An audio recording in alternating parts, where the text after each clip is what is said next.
I'm delighted to be here today to present to you. And I mean, this whole area of vacancy and dereliction, I've been involved in housing for the last 10 years, Director of Services, I suppose, with Mayo County Council, and probably housing has probably represented a significant proportion of that. And it's a real passion of mine in relation to dealing with the whole area of vacancy and dereliction. And I suppose one of the things I want to start with is a stat from the census 2022. And according to the 2022 census, there are 163,433 vacant homes in Ireland, and 48,000 of them have been vacant since 2016. And as of the 2022 census, approximately 8.5% or 8% of Ireland's housing stock is classified as vacant. And when you put it into the context, you know, government and experts and housing commentators all talk about the need to create housing stock, and you know, we hear of figures in relation to 30,000, we need 30,000 a year, 40,000 a year, 50,000 a year.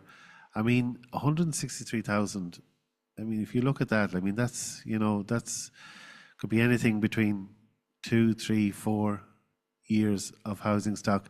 No, I'm not saying that every one of those vacant properties would realistically, it's probably not possible to bring them back into use.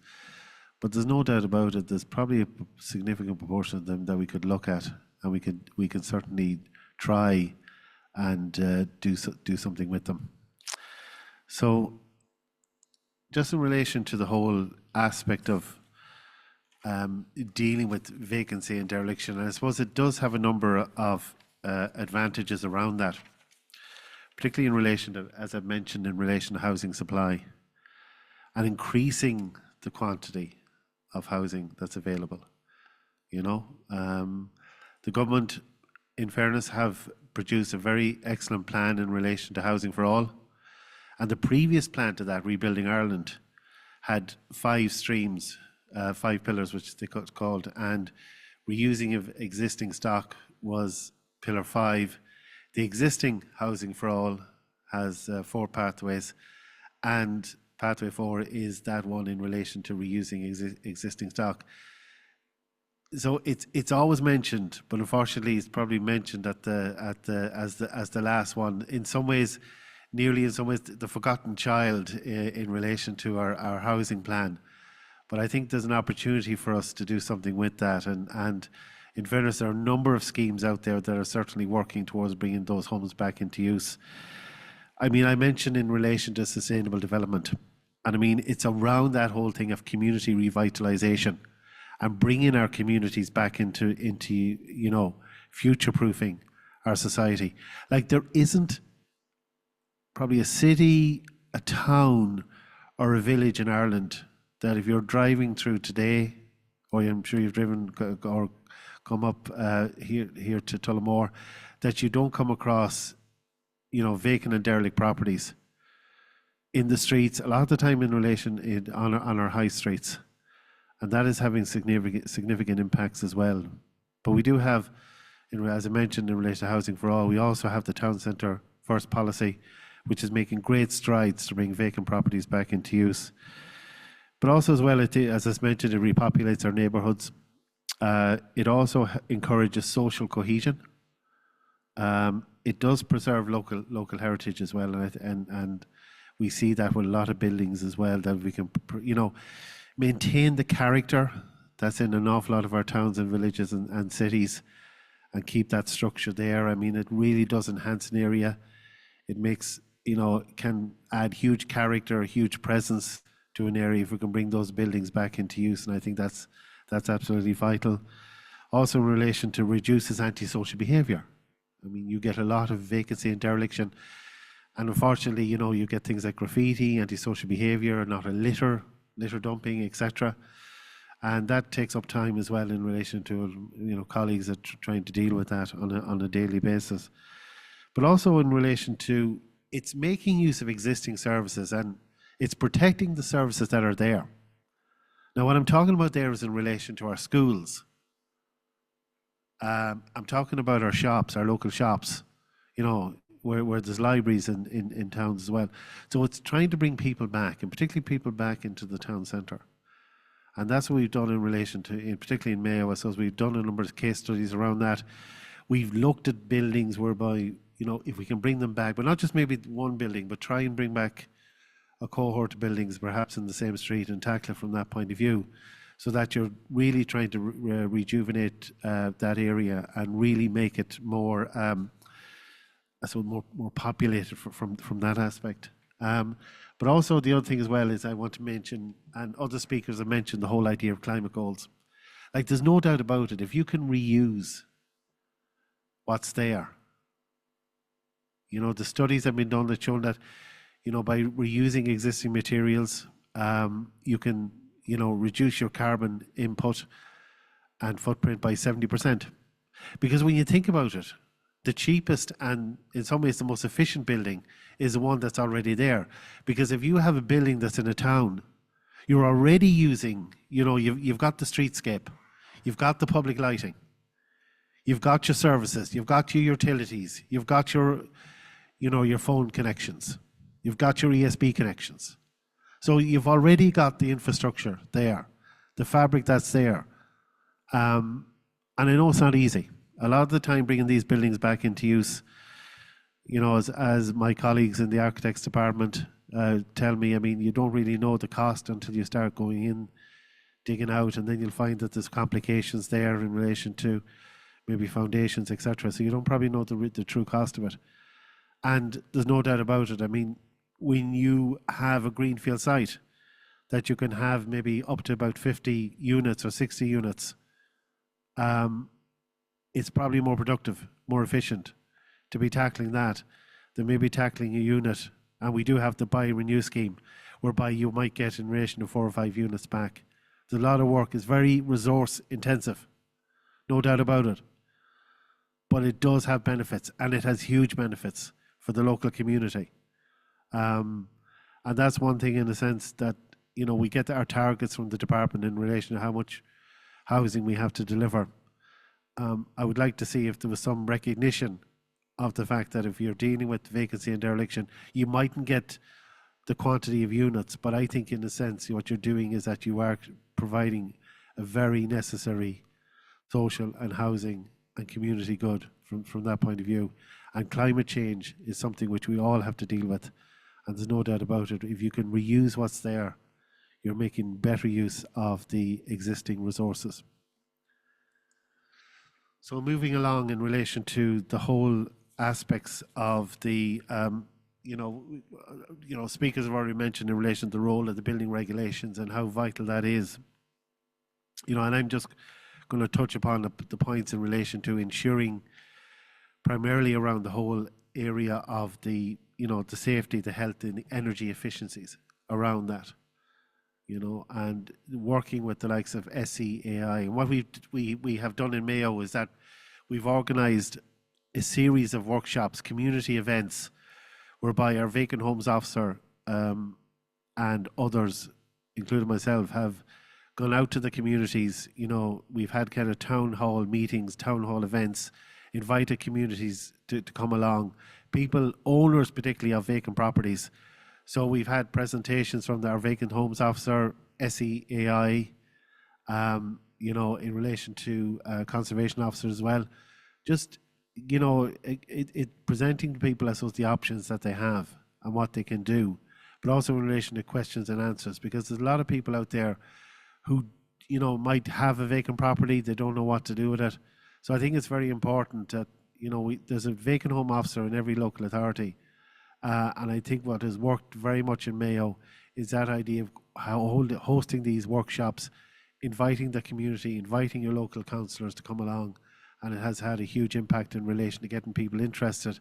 Applications, particularly around schemes such as the Creek Cunningham Vacant Property Refurbishment Grant, which has proved very successful in Mayo.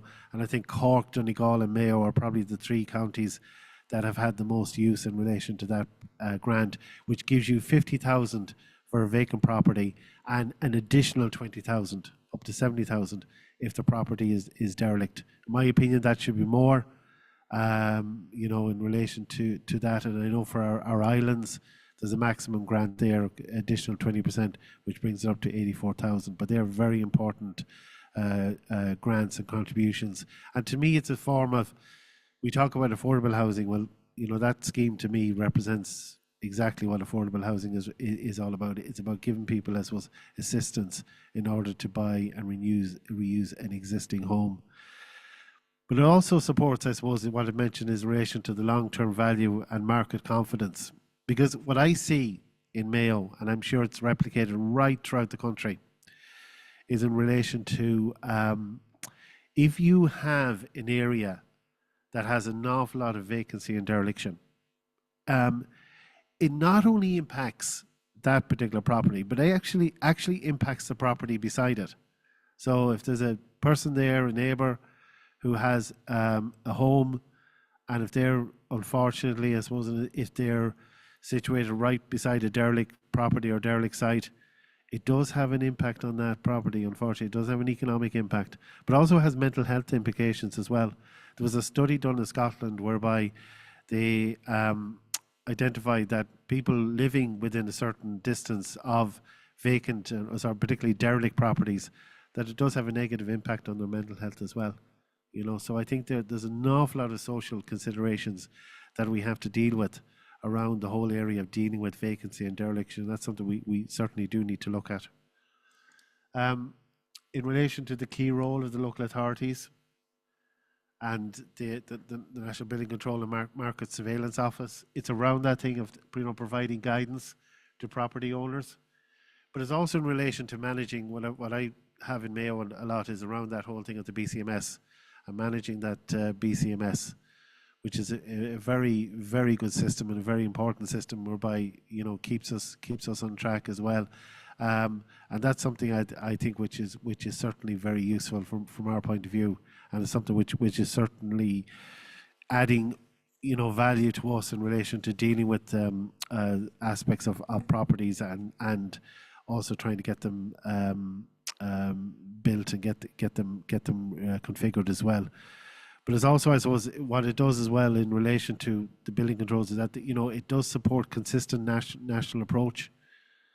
And there's no doubt about it. I think the National Building Control and Market Surveillance Office is doing a tremendous job in this area, whereby it's about supporting that national approach and that we do things right and we do things well.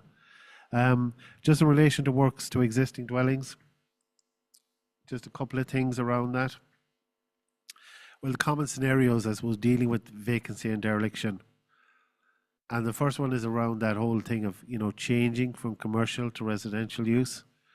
And we're seeing a lot of that as well. I mean, I have these conversations every day. It's not just vacant residential stock, but we're seeing now, particularly with the introduction and the extensive use of online shopping, we're seeing an awful lot of commercial buildings in our town centres closing. You do have over the shop, but underneath then is in relation to the commercial unit. And we're seeing more and more in relation to people looking to change that maybe commercial unit.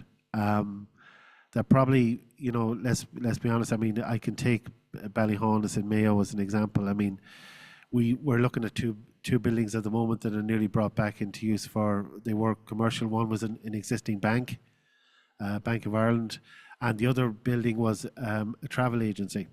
And there's no doubt about it. I mean, those buildings will not be used for banking or for a travel agency again. So we're looking at that.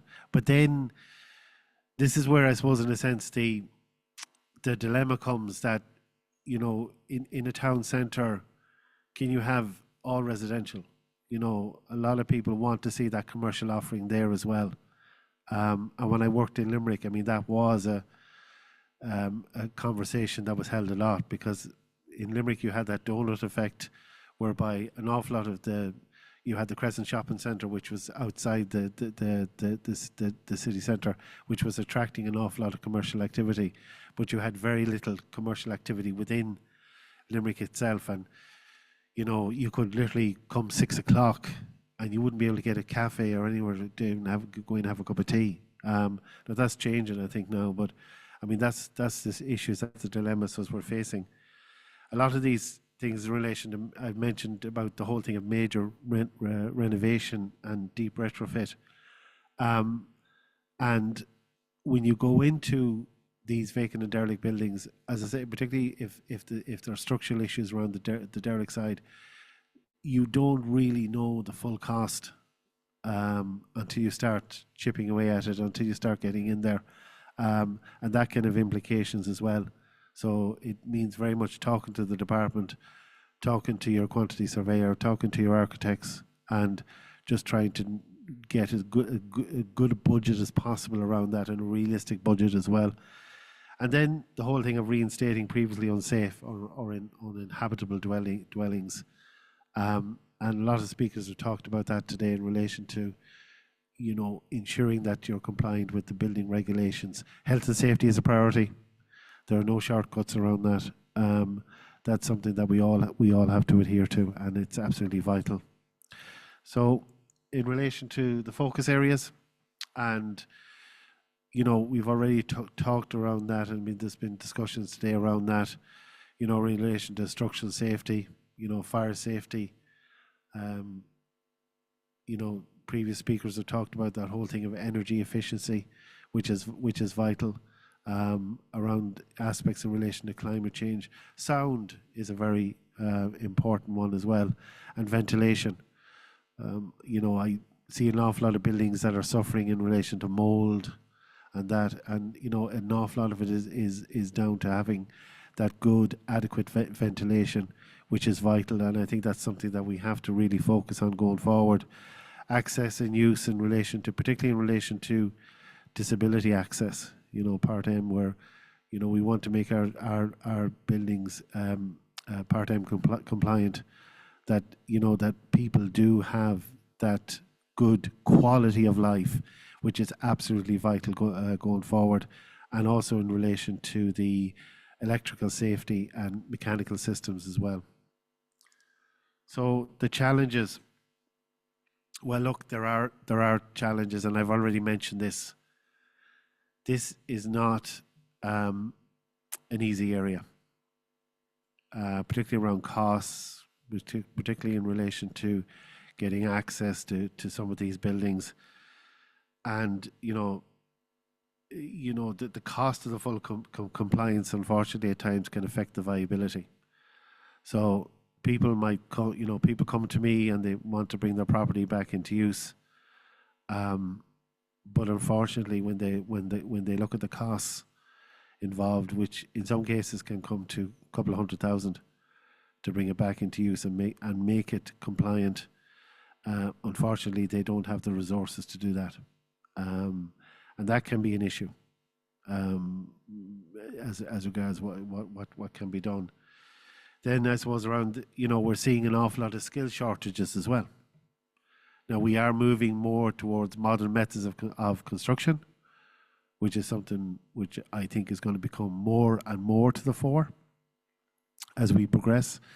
But there is a skill shortage, and I've had talks in relation to our local ATU around that whole idea of having apprenticeships.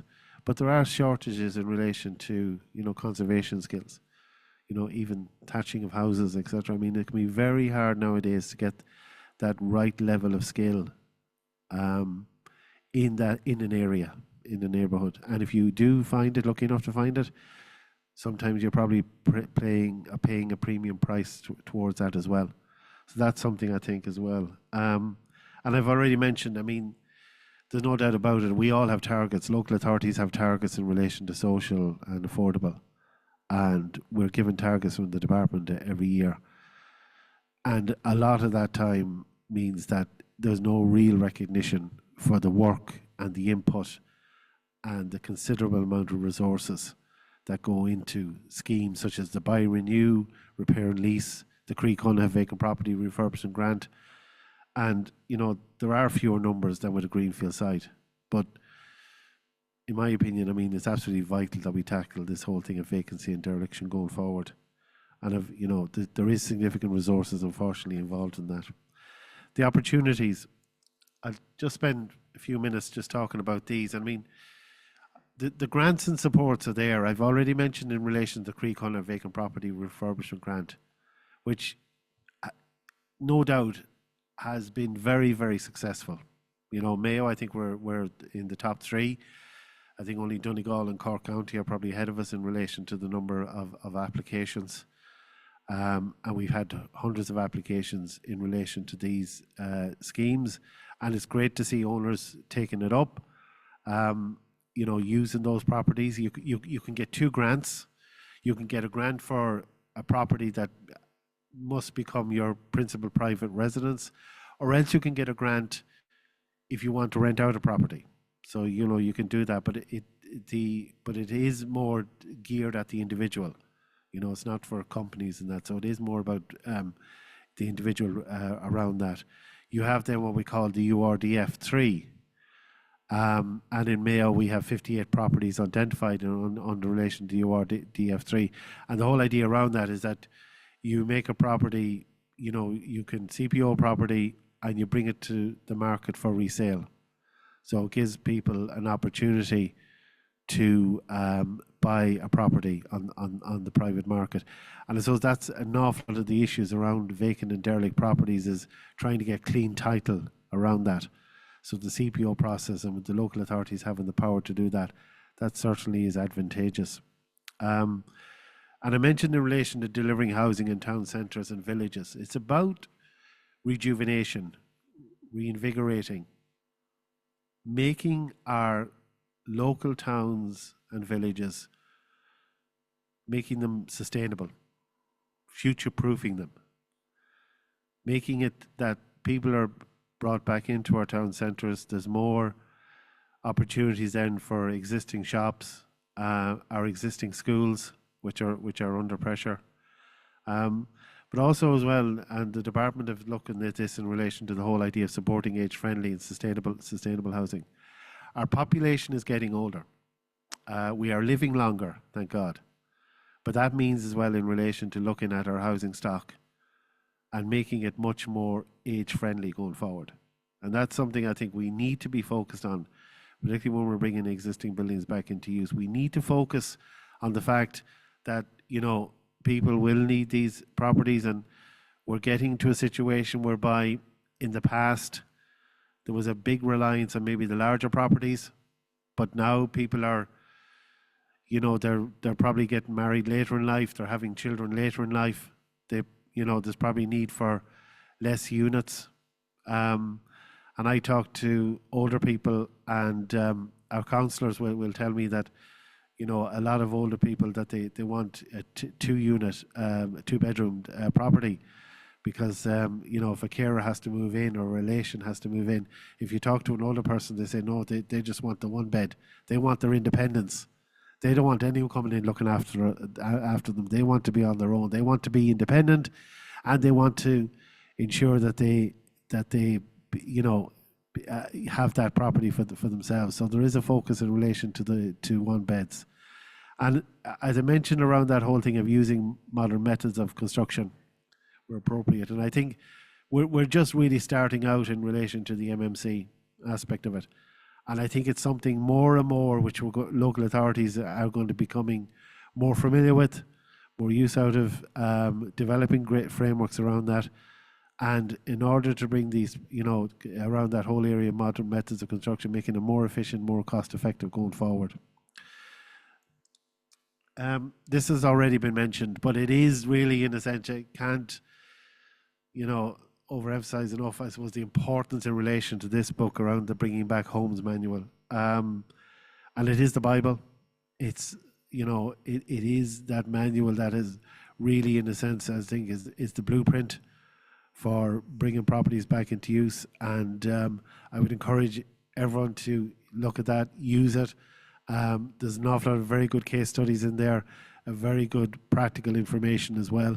and ensuring that people keep within maintain the regulations and guidelines going forward, because it does provide property owners and members of the public and those involved in the construction industry that guidance around bringing properties back into use. And I suppose the whole thing around it as well, I mean, it does detail, in relation to our housing policy content, the regulations and technical guidelines, the guidance on the schemes and supports available. But as I said before, it also lists, several examples of properties that were successfully brought back into use and using the schemes and the supports that are available for people. And I think that's very important. So this is just, this is one property that we brought back in Mayo. It's a property in Charlestown, a former pub, and that was it, I suppose, in the beginning. As you can see, it literally had to be gutted, had to be stripped out, and it hadn't been used for nearly about 15 or 20 years. It was a property that was brought back into use, and that's just part of the property now, unrecognizable. And the other thing as well, in relation to the repair and lease scheme, we're seeing that more and more as well, and that's a very good scheme in a sense. Now, it's not like the Creecon of Vacant Property Grant, where it's you get a grant, but what you do get, you get an 80,000. It's an interest-free loan, and that certainly helps in relation to companies if there's cash flow issues and that, where you can get this 80,000 interest-free loan. So it really is the best source of finance out there. So I think it's very, very important, and we're seeing the uptake hasn't been huge, unfortunately, throughout the country. Certain counties have done well. Mayo were not too bad, but the likes of Waterford in particular have done very well in relation to the repair and lease scheme, and they've certainly utilised it very effectively.